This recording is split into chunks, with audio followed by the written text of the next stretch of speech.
We love her for her hit singles White Flag, Here With Me, and her unforgettable collaboration with Eminem on the chilling track Stan. She sold over 29 million records worldwide, and after a 5-year break, or 4-year break, and the recent birth of her son, Dido is back with a new album, Girl Who Got Away, which is out this week. We couldn't be more thrilled to be joined here by Dido to talk about all that she's been up to and to answer some of the questions that you have all sent in for her. Welcome, Dido.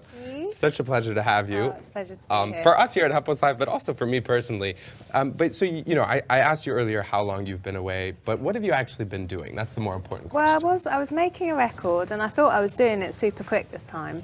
And then I was in the studio one day and found out I was pregnant. And then I didn't want to put a record out and have a baby all at the same time, obviously. So I took a bit of a break and had my kid. And then you finished the record. Yes, I finished the record at the end of last year.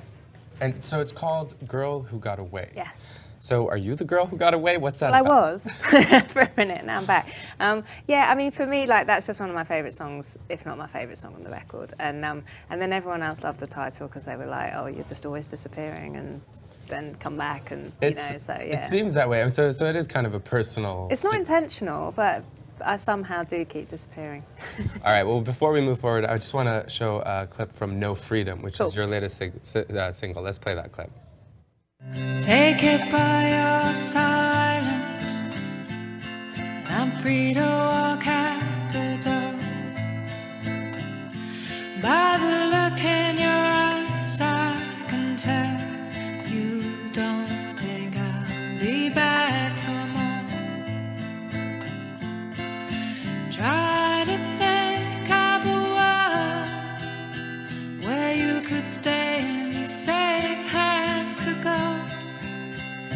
Take your heart above the water, wherever I choose to go.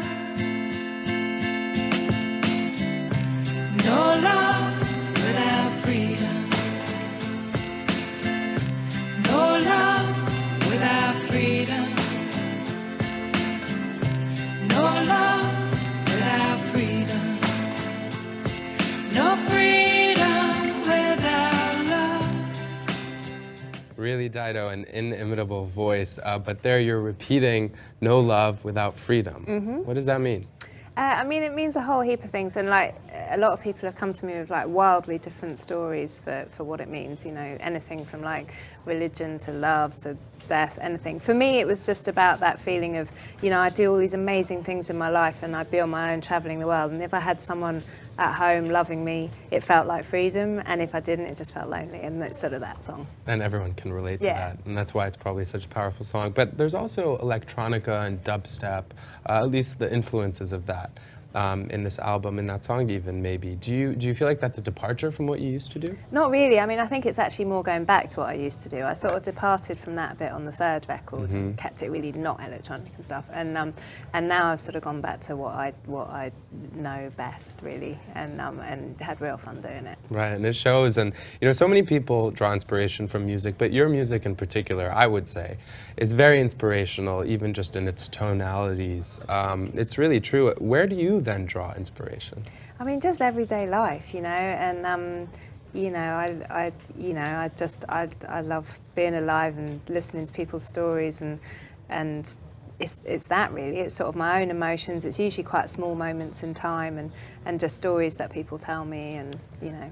Right, so everywhere. Everyday stuff. Everyday stuff. Well, we have a question about this album in particular from Alexander. As I told you, lots of questions, so let's play that clip and then have you answer it. Hi Dido, I'm Alexander from Brazil. I'm sending you a big hug and a kiss, and of course, a question. End of Night is one of my favorite songs of the new record. And what inspired you to do this song? What's the meaning of the song? Bye. Kiss. See you. Very sweet there. Very sweet. He's a very, very sweet fan. And End of Night is a song, actually it's about a friend and who I fell out with. And it takes quite a lot to make make me angry, really. And, Good, that's good to know. To be honest, I just never really get angry, but this one person just pushed and pushed and pushed. And then one day I was in the studio with Greg Kirsten, who's an amazing writer, and I just felt like I just need to write a song about this. And End of Night is actually the demo, you know, that you're listening to on the record of that moment in time of like, I'm just so angry. I'm trying to think of the right word. Right. It's okay, you can say anything here. Exactly. But that's something we can all relate to. I mean, is it rare that you kind of sit down in one day, I don't know if you recorded it in one day as a demo, but Yeah, we and did, just yeah. get it all out? Is that Yeah, rare? completely, and it just felt so good because it was one of those situations where I just sort of did actually feel really liberated from being out of a bad situation and a bad friendship. So it's it's just a song about that.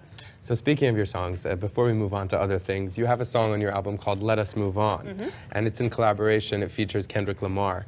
So do you think that as an artist, these crossover genres and collaborating with hip-hop artists, I mean, are you a fan of hip-hop? Completely, yeah, and I think, you know, for me, like I've always, it's where I started, you know, was singing the hooks for hip hop artists and dance music and stuff. And so for me, it sort of feels very natural. And you know, what I love about hip hop is just, you know, for me, rappers tell the best stories, you know, and the way rap is, it's sort of, you know, you can tell the best stories. And I think just sometimes, like, I'll write a song and I just think this needs more, and it needs a story in there as well. And I think that's what, you know, Kendrick did such a great rap on Let Us Move On, which I just absolutely loved.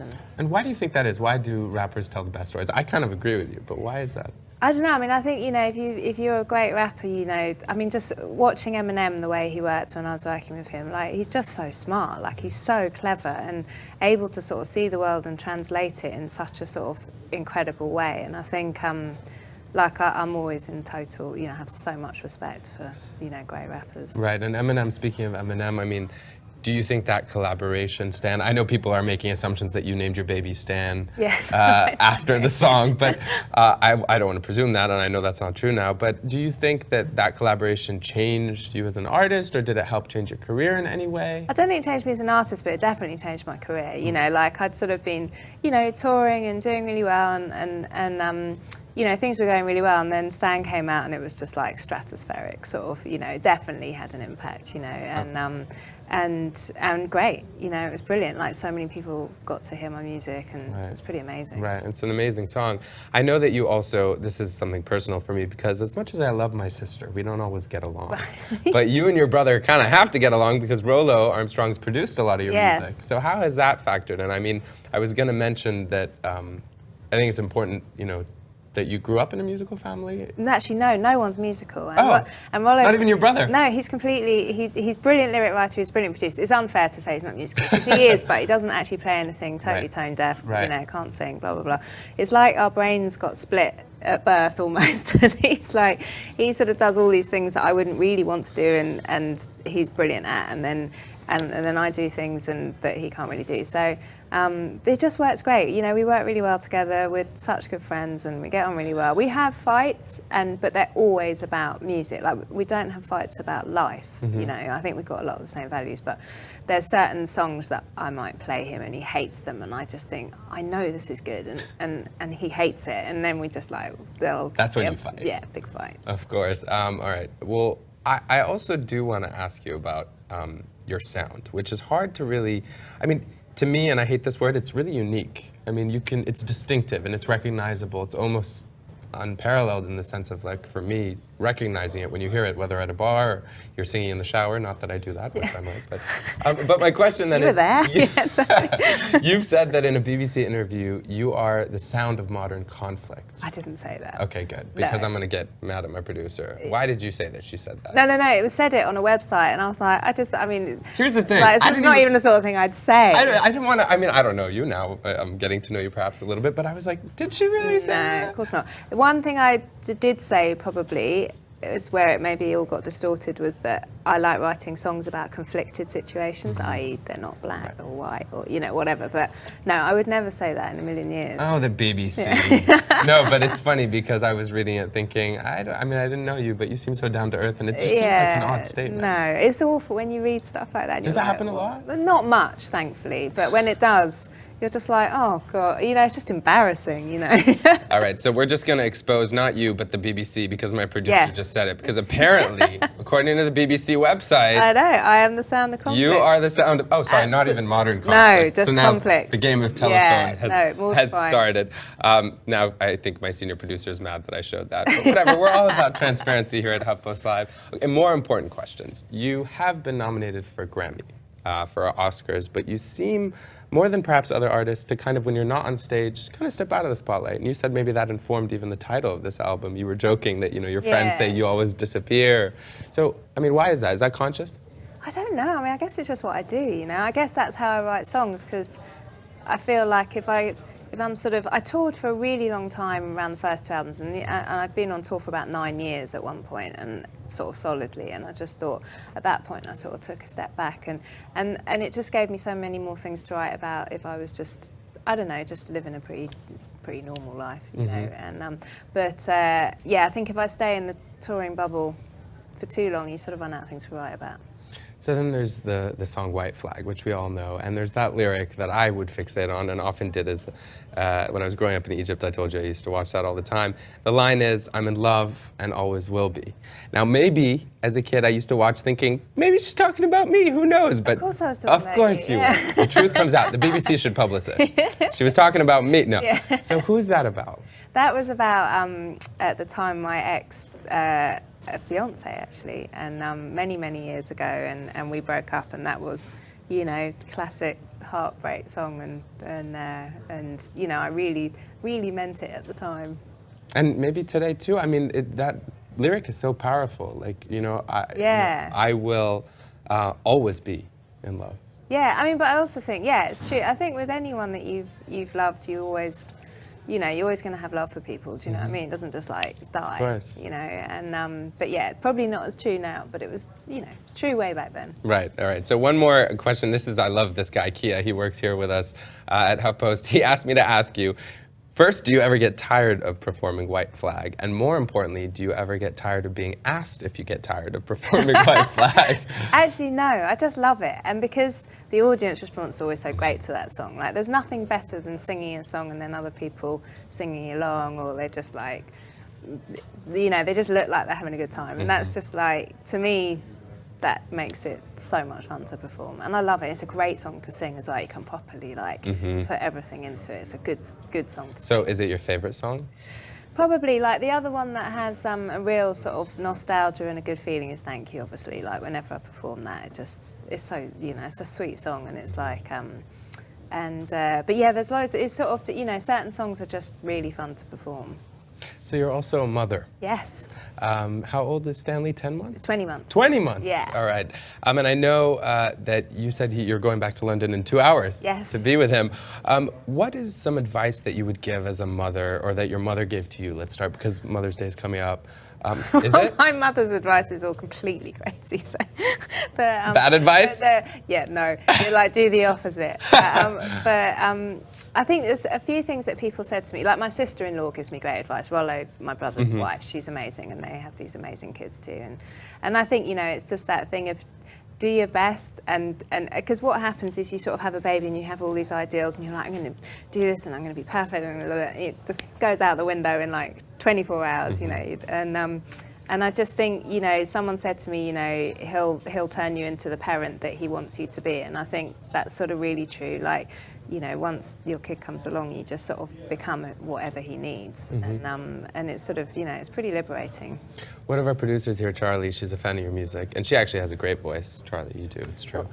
She mentioned that in your 20s, I don't know if this is true, but that you had some anxiety attacks. Yeah. And I don't know, I guess everyone did, but I certainly did too, and I'm curious how you worked through that, and did that influence your music? It's the worst thing in the world. It's horrible. Because you just feel like you're losing your mind. I remember someone used to say someone said to me, what's your worst fear? And my worst fear is losing my mind, because you can't get away from it, you know, and it's like, it's the one thing, I'd rather break my leg, you know, and both legs. Yeah, both legs, all legs, and yeah, it just over time, you know, I made no angel while I was having all these panic attacks, and it worked out really well in the end, you know. And I think that's the thing, is always sort of remembering that, you know, I guess your body's trying to tell you something, or your brain's trying to tell you something to deal with something that you're not dealing with, and and you know, try and make something good of it, which I did, you know, by making that record. So music is healing in a sense. Yeah, it definitely was, you know, with that record, and you know, but it's not an easy thing to get through, but it does pass, and I think that's the thing, you know, like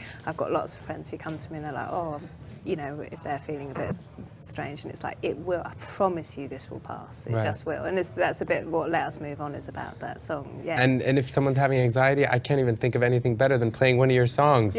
So many of them are really just so, not just calming, I mean, but it's also inspiring at the same time, even if the melody is kind of, you know, calming at the same time. Oh, cool. And to that point, I mean, do you sing to Stanley? Yes, I do, and yeah, he loves it. It's so sweet. Like he just, he's obsessed with no freedom.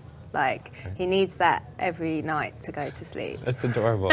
And then he sort of makes his little rabbits dance to it, and which is quite impressive. But yeah, he just like on repeat. He just wants to listen to me singing it. It's so funny. It's amazing. Yeah. Who wouldn't? I would if I was Stanley. Do you think you'll take him on tour?